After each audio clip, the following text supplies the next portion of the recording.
Hello, I'm Kirsty Young, and this is a podcast from the Desert Island Discs archive. For rights reasons, we've had to shorten the music. This is a recording as it was being broadcast, rather than the studio recording. And for that reason, you may hear some interference and some degradation in the sound quality. The programme was originally broadcast in 1964. Desert Island Discs.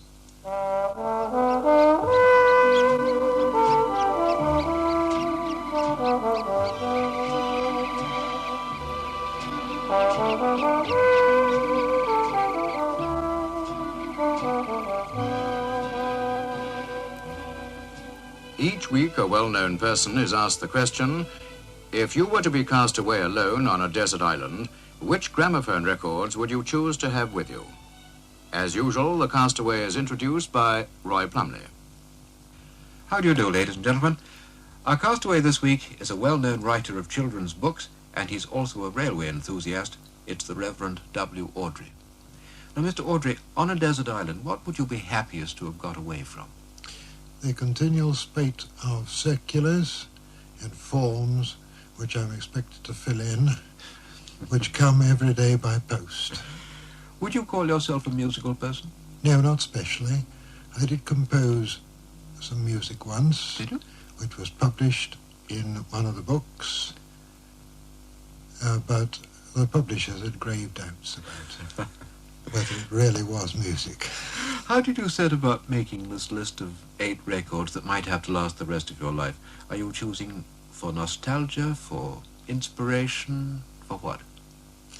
My family had great fun in helping me choose. But you mustn't allow your family to influence you. This is a very personal thing. I didn't in the end. I got my own way. Good. And I chose records which reminded me of some of the stages in my career. What's the first record you have then? The first record is called Rhythms of Steam, and I chose it because it reminds me of the sort of background I had as I grew up from about the age of 5 to 17, where we lived within sight and sound of the Great Western Main Line between Paddington and Bristol. And what do we hear on this record?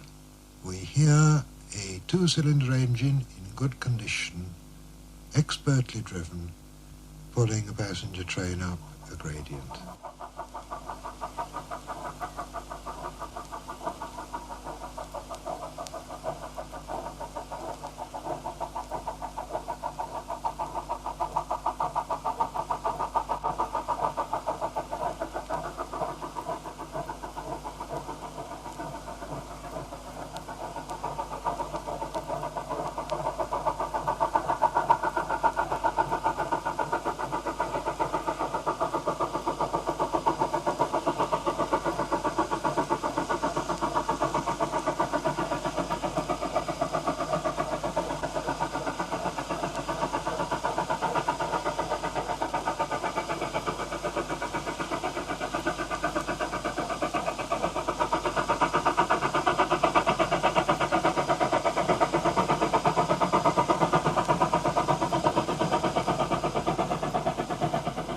Sound of a passenger train going up a gradient from a disc called Rhythms of Steam.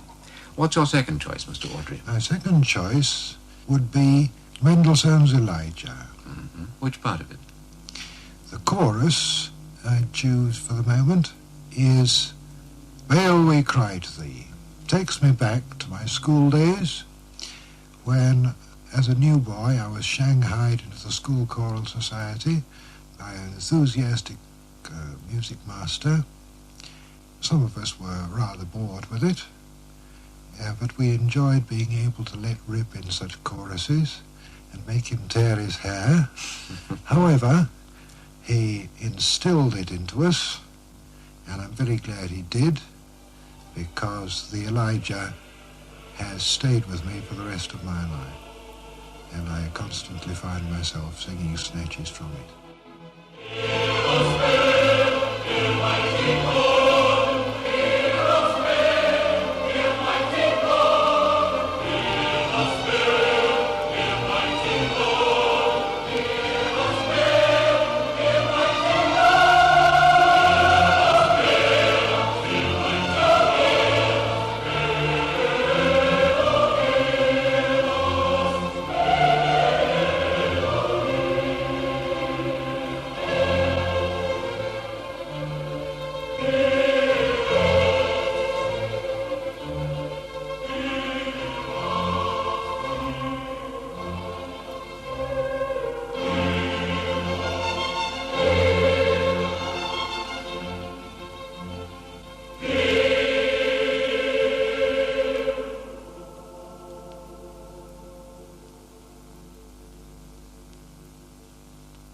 Bail, we cry to thee, from Mendelssohn's Elijah, the Huddersfield Choral Society, conducted by Sir Malcolm Sargent.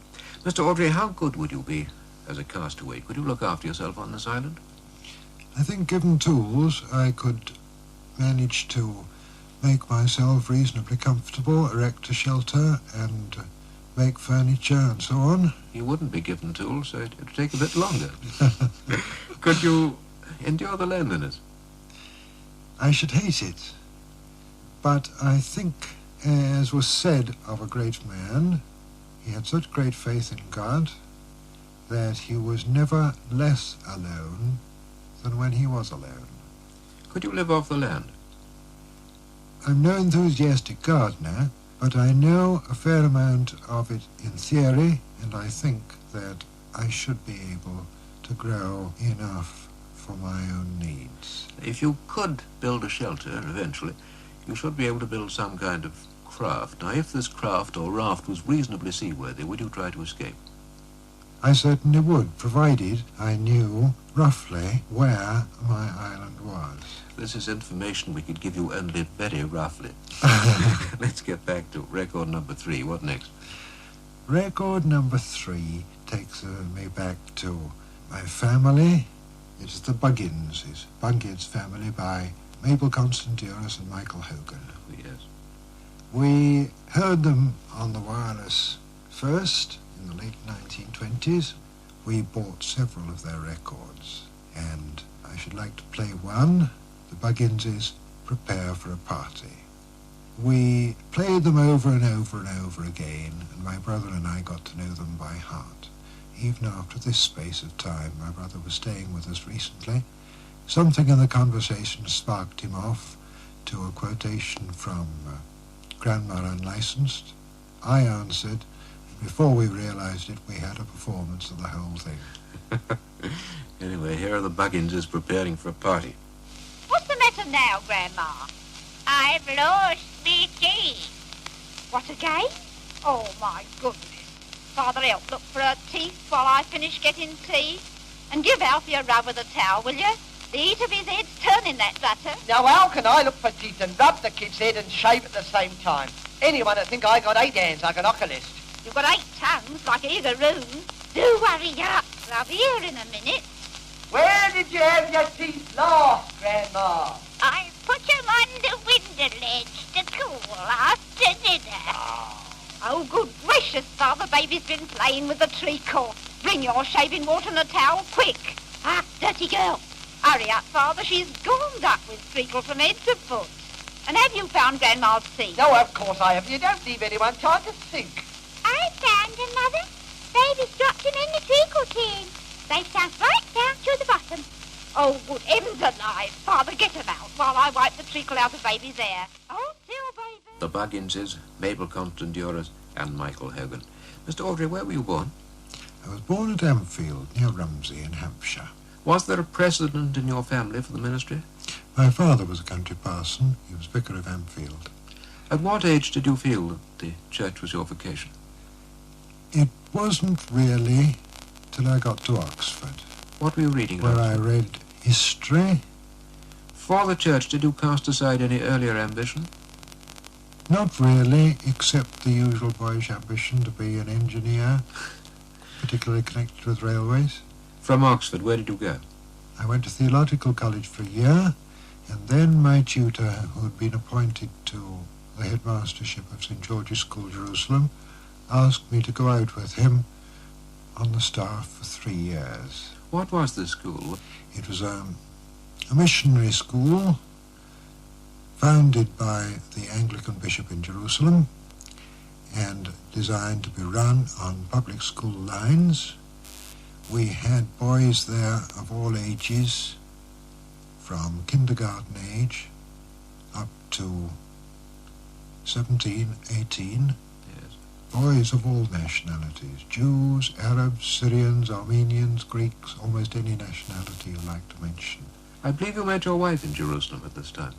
Yes, we met at a Christmas party, and we got engaged at Petra, of all places, in Transjordan, and the week after Easter. What was she doing out there? She was teaching in a mission school at Haifa for girls. Mm-hmm. Well, let's have another record now. What next? I think I'd like to play Jesu Joy of Man's Desiring, because it reminds me of my time in Jerusalem. It was a favourite organ voluntary which used to be played by Hugh Sharp, also on the staff of the school and organist of St George's Cathedral, Jerusalem.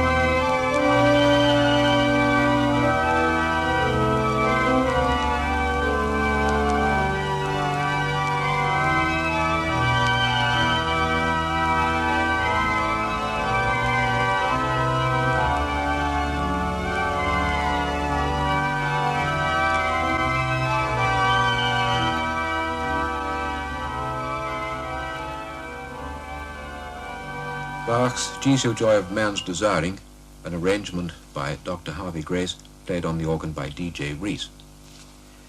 When you returned to England from Jerusalem, what was your first post after you were ordained? I was curate of Odium near Basingstoke. Then from there, after 2 years, I went to Great Cheverill with Little Cheverill in West Lavington in Wiltshire. A lovely spot. And then in 1940, we moved to Kings Norton, Birmingham, just in time for the Blitz. How long were you in Birmingham? I was there for 6 years, and from 1946, I've been in charge of parishes in East Anglia in the Diocese of Ely.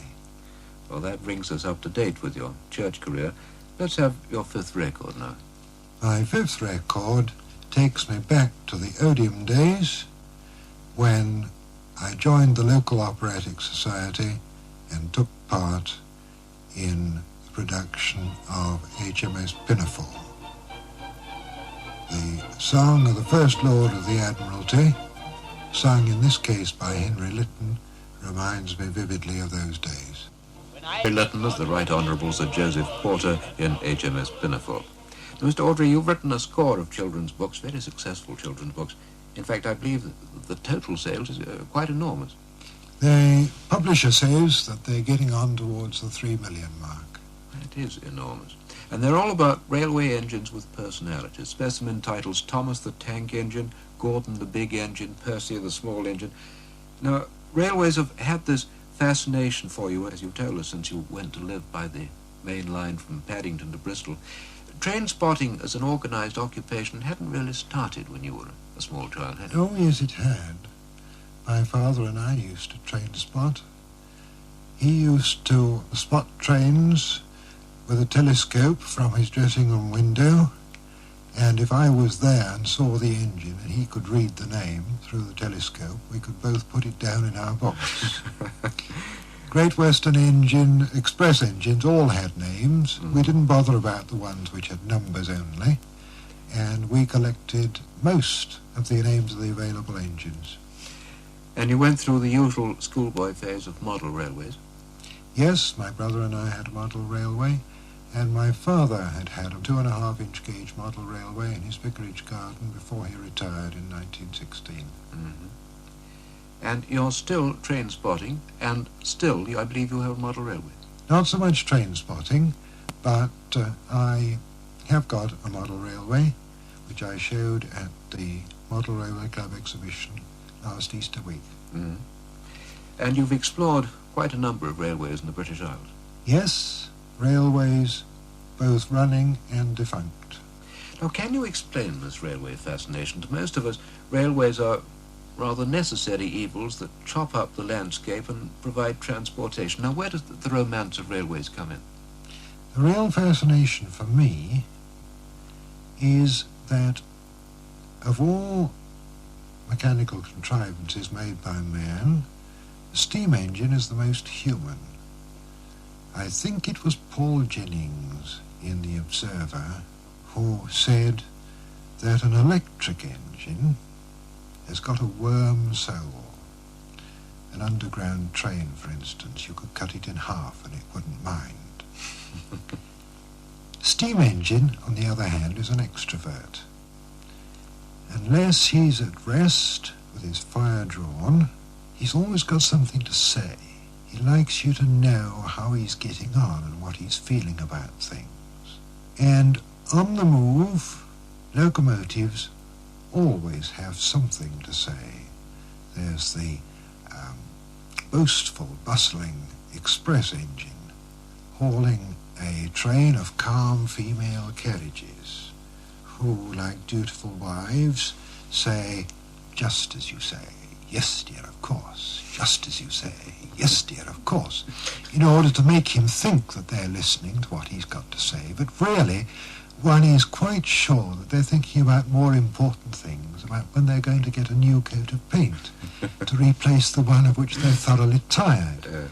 And then there's the goods engine, which, whether it's got one truck or 50 behind it, always complains that it's very badly treated. I can't do it. I can't do it. Well, this personalisation of the moods and characters of engines is the basis of your books. But before we talk about your books, let's have another record. Well, this time we will have Trains in the Hills. And on this record, you will hear a goods engine hauling a train up the famous 1 in 37 Lickey Incline on the Midland Main Line between Birmingham and Gloucester. And the goods engine is as good as saying, "It's no use, it's no use, it's no use." And there's the banking engine behind, a Great Western pannier saying, "Don't be silly, don't be silly, don't be silly, don't be silly."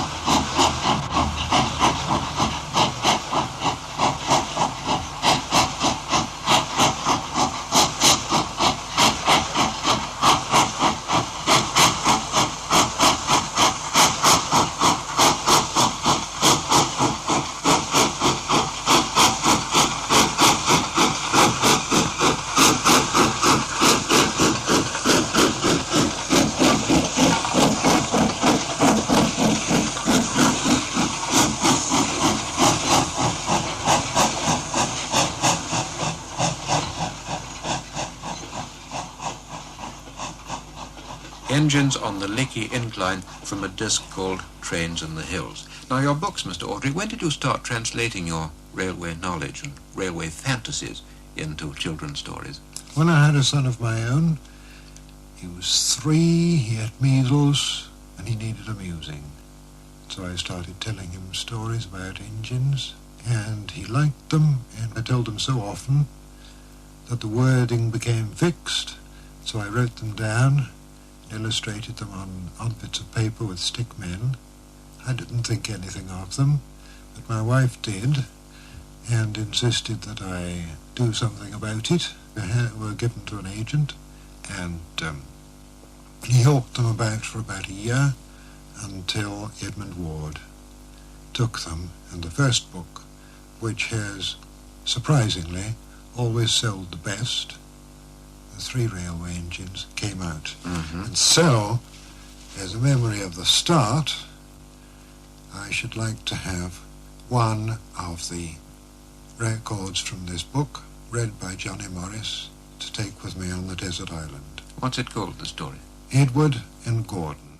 A goods train, psh, a goods train, psh, the shame of it, psh, the shame of it, psh, the shame of it, psh, oh dear, oh dear.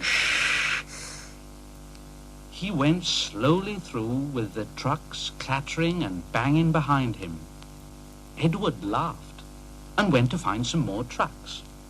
Soon afterwards, a porter came and spoke to Edward's driver. "Yeah, Gordon can't get up the hill. Will you take Edward and push him, please?" They found Gordon halfway up the hill, and he was very cross. His driver and fireman were talking to him severely. "You're not trying, Gordon. You're not trying at all." Edward and Gordon, read by Johnny Morris. There have been several illustrators of the books, haven't there? Yes, we've had 4 altogether during the series of 19 books, What age children are the books directed to? from the age of 4 upwards. But I've had appreciative letters from grandfathers and grandmothers. All the stories, I believe, are technically accurate. Given the assumption that a steam locomotive has personality and can express its feelings, everything else has to have happened to some engine, somewhere, sometime. Now, your railway system, run by the Fat Controller and others, has a definite geographical location.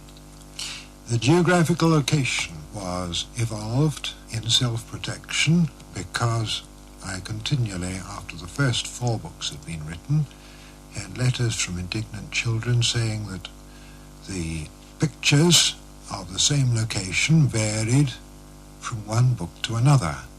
You couldn't write back to a child of 5 and say the artist had made a mistake.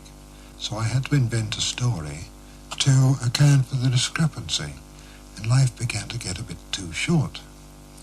So I had to evolve a place where the railway could run, which is the island of Sodor, discovered by my brother and myself. Now, you use some quite long words for 4-year-olds. I don't believe in talking down to children. Children like high-sounding words. If they don't grasp the exact meaning, that doesn't really matter. The context should help them to understand what it means. Now, some of the Sodor railway activities, I believe, bear quite an astonishing resemblance to certain branch lines on the mainland, one in particular. Yes, 3 of the books have been based on the Talyllyn Railway in Wales, That's a narrow gauge railway. the narrow gauge railway, of which I am a member of the Preservation Society. Yes. And being a member of the Preservation Society, I've been able to do not nearly as much as I should like to help. I've been a guard, I've been a booking clerk, I've been a plate layer, and also I have, in a small way I think, helped the Society by doing homework in the matter of the books. Yes, indeed. And publicity. And so, for my last record, to remind me of all the friends I've made in the Talyllyn Preservation Society, I should like the record of The Old Lady Drives to Dolgoch. Now, who's this old lady? The old lady is Talyllyn, the first engine built for the Talyllyn Railway, and she will be celebrating her centenary next year. And so I am trying to produce a book to celebrate that auspicious occasion. Now, driver Dow Jones gives his whistle, and Talyllyn sets out on the last little run of the day. No passengers, just me.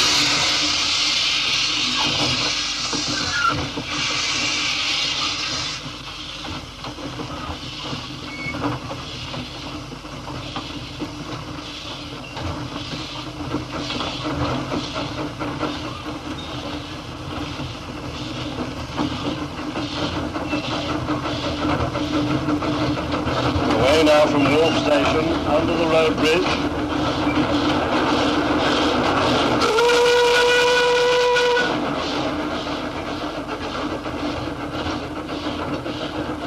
Through the cutting.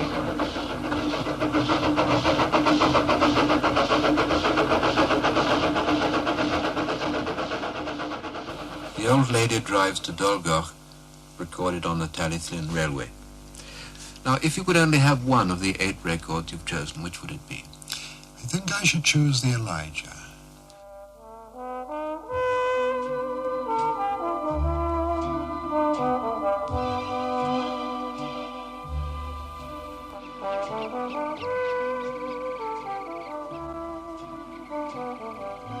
You've been listening to a podcast from the Desert Island Discs archive. For more podcasts, please visit bbc.co.uk/Radio4.